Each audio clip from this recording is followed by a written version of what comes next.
ferramentas eu uso para prevenir a ansiedade e depressão? Eu acho que uma coisa linda é saber que você, como terapeuta, o seu trabalho, ele não é só de tratamento, de fazer com que uma pessoa melhore aquilo que ela já tem, mas também preventivo, fazer com que ela previna aquilo que ela poderia ter, mas se ela olhar para aquilo, ela pode não ter. Então é muito importante a gente conseguir entender o que faz a gente prevenir a ansiedade e depressão. Como que a gente consegue identificar, desativar os gatilhos antes que eles se tornem um problema maior, né? E eu vou trazer aqui para vocês, por exemplo, a identificação de gatilhos e âncoras, falar da pirâmide do conflito, que é uma forma simples de você conseguir compreender como que o seu paciente está entrando em ansiedade e depressão. E aonde que a gente precisa quebrar esse padrão, entender a pirâmide do conflito. O que é a pirâmide do conflito? É o lugar que faz o seu paciente ter crises de ansiedade em modo looping. E quando eu falo crise de ansiedade, eu também estou falando de crises depressivas. Então, quando eu entro num processo de looping, ou seja, eu tenho uma crise de ansiedade aqui, e dessa crise de ansiedade, a minha mente guarda isso na memória e fala, meu Deus, eu tive uma crise de ansiedade hoje na escola. Aí, amanhã, eu já não estou querendo ir na escola porque eu tenho medo de que aconteça de novo. Aí o meu corpo começa a ter reações físicas, eu começo a me sentir mal, eu começo a ficar com o coração apreensivo, às vezes uma falta de ar, às vezes um batimento cardíaco acelerado, às vezes um sentimento de enjoo, eu não sei se eu vomito, ou se eu tenho uma diarreia, eu não sei o que está acontecendo com o meu corpo. Reações e alterações, né, que acontecem, ou daqui a pouco eu vou falar um pouquinho sobre elas e essas ferramentas. Mas o que acaba acontecendo? O meu corpo, ele vai pedindo para mim uma saída daquele quadro que eu estou passando. Eu não quero mais ir para a escola porque eu tenho medo de ter de novo uma crise de ansiedade. Imagina que você teve uma crise de ansiedade no seu trabalho, com sua chefia te olhando, com as pessoas te vendo, a vergonha que você sentiu ao ter uma crise de ansiedade ou uma crise depressiva, naquele momento em que o mundo desabou e você não conseguia explicar para ninguém o porquê que aquilo estava acontecendo, ou porquê que você não está tendo mais energia para fazer coisas que você fazia com muita facilidade, ou porquê que a sua mente, né? Eu lembro de um paciente que eu atendi, que ele falou para mim, Gi, pelo amor de Deus, eu estou tentando disfarçar no meu trabalho que a minha mente e raciocínio estão iguais, mas não estão. Eu tenho medo de fazer, ele era um arquiteto, eu tenho medo de fazer uma asneira.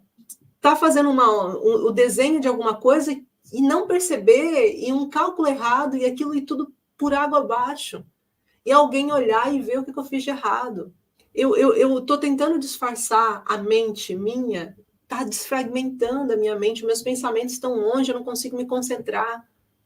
Então, quando a gente está falando dessas coisas, nós estamos falando de um paciente que ele já está dentro do caos, aí ele fica com medo de voltar a acontecer. A pirâmide do conflito é aquilo que já faz ele antever aquilo que provavelmente poderia acontecer, e em algumas vezes acontece. E normalmente esse alerta, ele é dado da pior forma possível. Por quê?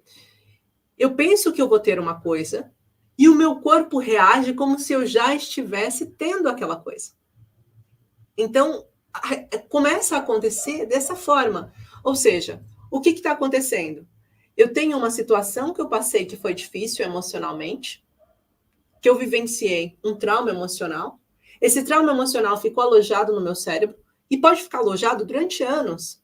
A gente consegue investigar até traumas intrauterinos com essa técnica. A gente consegue entender o que está acontecendo. Ou seja, imagina, esse paciente passou por um problema lá no passado dele. Vamos pensar que a mãe dele tentou fazer um processo abortivo, tentou tirar porque o pai era ausente e não queria saber. O bebê nasce e o pai continua não querendo saber daquela criança.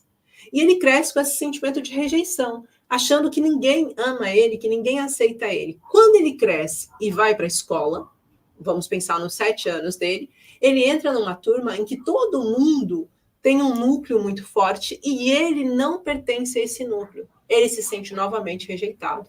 Quando ele tem esse segundo momento de trauma emocional acontecendo, é quando despertam os sintomas físicos. Então, emocionalmente, ele teve uma situação que ele passou, que guardou uma memória na sua mente sobre aquilo, e quando essa memória é ativada, a gente fala sobre um gatilho emocional. Então, quando essa memória é ativada? Quando abre uma âncora de imagem, uma situação semelhante. e dispara um gatilho emocional, dispara emoções pelo corpo. Essas emoções são emoções orgânicas e físicas. São situações como dor de barriga, são situações como suores, são situações como queda de cabelo, são situações como tremores tissulares, são situações como dores de barriga, eu já falei, como formigamentos, sensação de desmaio, tonturas, crises de choro, entre várias outras coisas, porque vai ser de acordo com a percepção do trauma. E quanto mais o paciente vai passando por isso, mais ele vai ficando preso.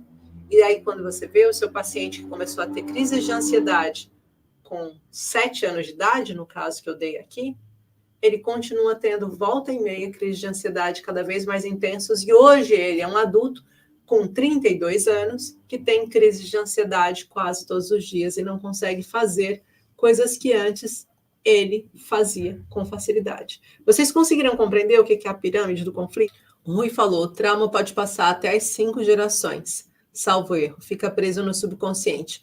Acho sempre que o gatilho é disparado, vai dar sinais. O gatilho, quando ele é disparado, ele é já os sinais, eles já são os sinais orgânicos, involuntários que acontecem no corpo, tá?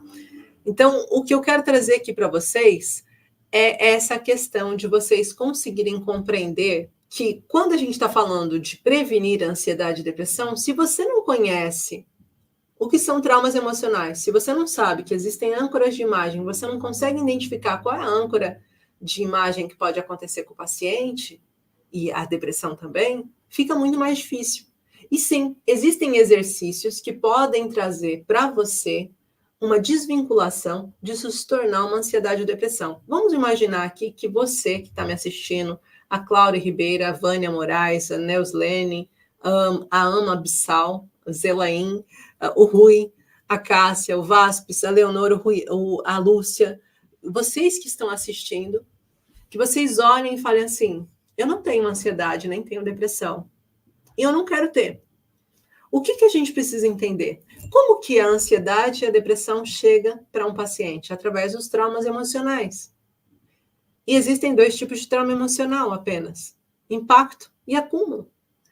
Se eu quero que não vire ansiedade, eu preciso ter uma ferramenta que faça com que eu saiba lidar com o trauma emocional de acúmulo e de impacto.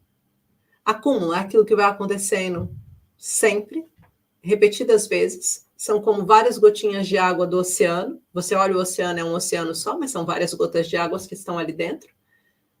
E o trauma de impacto é quando vem é como se fosse a onda, que vem de uma vez só. Várias gotas que se movem numa única direção.